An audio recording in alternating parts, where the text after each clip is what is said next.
England is at a breaking point.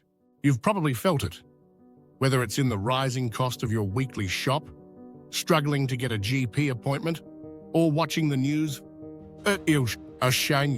filled with protests and strikes. But here's the real challenge. Can we truly understand the depth of these problems? In this video, I'm taking on a big challenge, breaking down the most urgent issues facing England right now. From the skyrocketing cost of living to a healthcare system on the brink of collapse. And I'm doing it all in just a few minutes. Stick around, because what's happening in England today affects all of us in ways you might not even realize. Let's face it, England is facing some serious problems today. From economic struggles to healthcare crises, these issues are real and growing. So, what's going wrong? And why does it matter? Let's break it down. Let's start with the big three problems gripping England today: the cost of living crises, a struggling healthcare system, and increasing social unrest. Cost of living. For millions of people, life has become a daily battle.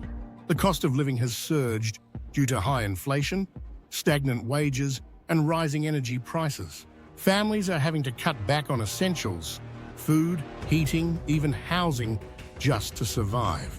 Recent data shows that food prices alone have risen by nearly 20% in the last year.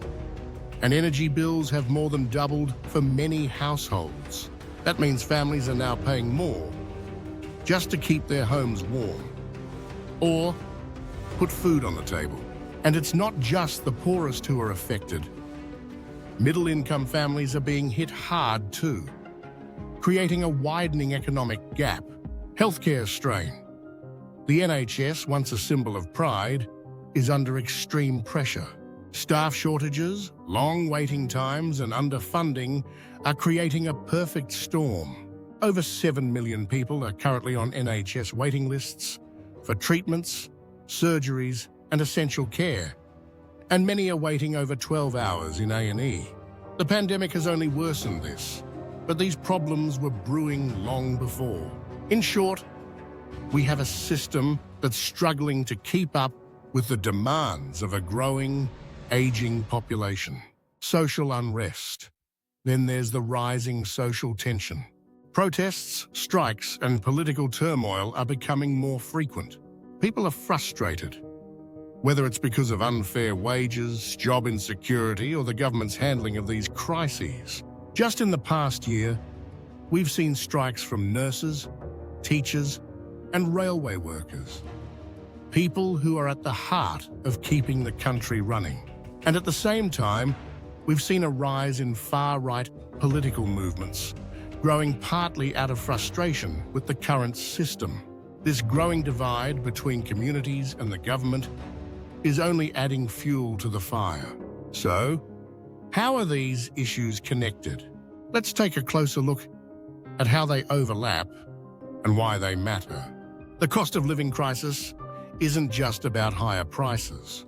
It's affecting people's mental health, their well-being, and even the stability of families. Studies have shown a clear link between economic stress and rising mental health issues like anxiety and depression. And when people are spending most of their income just to cover the basics, there's little left for things like education, savings, or even just enjoying life. The strain is creating a cycle of poverty that's difficult to break. Healthcare, on the other hand, is closely tied to the economy. When people are sick and can't get treatment, they can't work, which affects businesses and the broader economy. Meanwhile, the NHS is facing its own financial issues. Underfunding means fewer resources, fewer staff, and less capacity to deal with increasing demand. And that means more people falling through the cracks of the system. Social unrest is perhaps the most visible symptom of these deeper issues. When people feel their voices aren't being heard or their needs aren't being met, they take to the streets. That's why we're seeing more strikes and protests, because people are feeling powerless.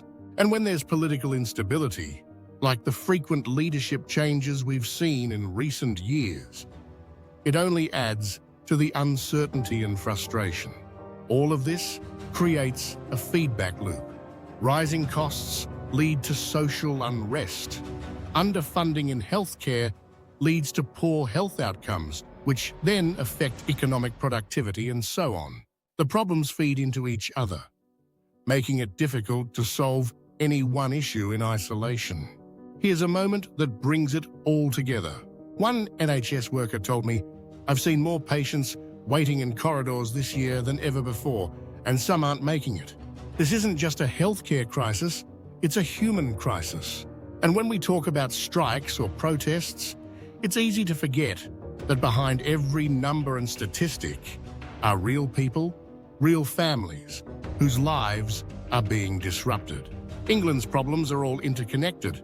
Economic hardship, a strained healthcare system, and growing social unrest are creating a storm that's difficult to weather. But understanding these issues is the first step toward addressing them. What's your experience with these issues?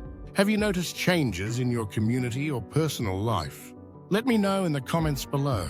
Don't forget to subscribe, and in my next video, I'll be exploring potential solutions to these problems and what we can do to help turn things around.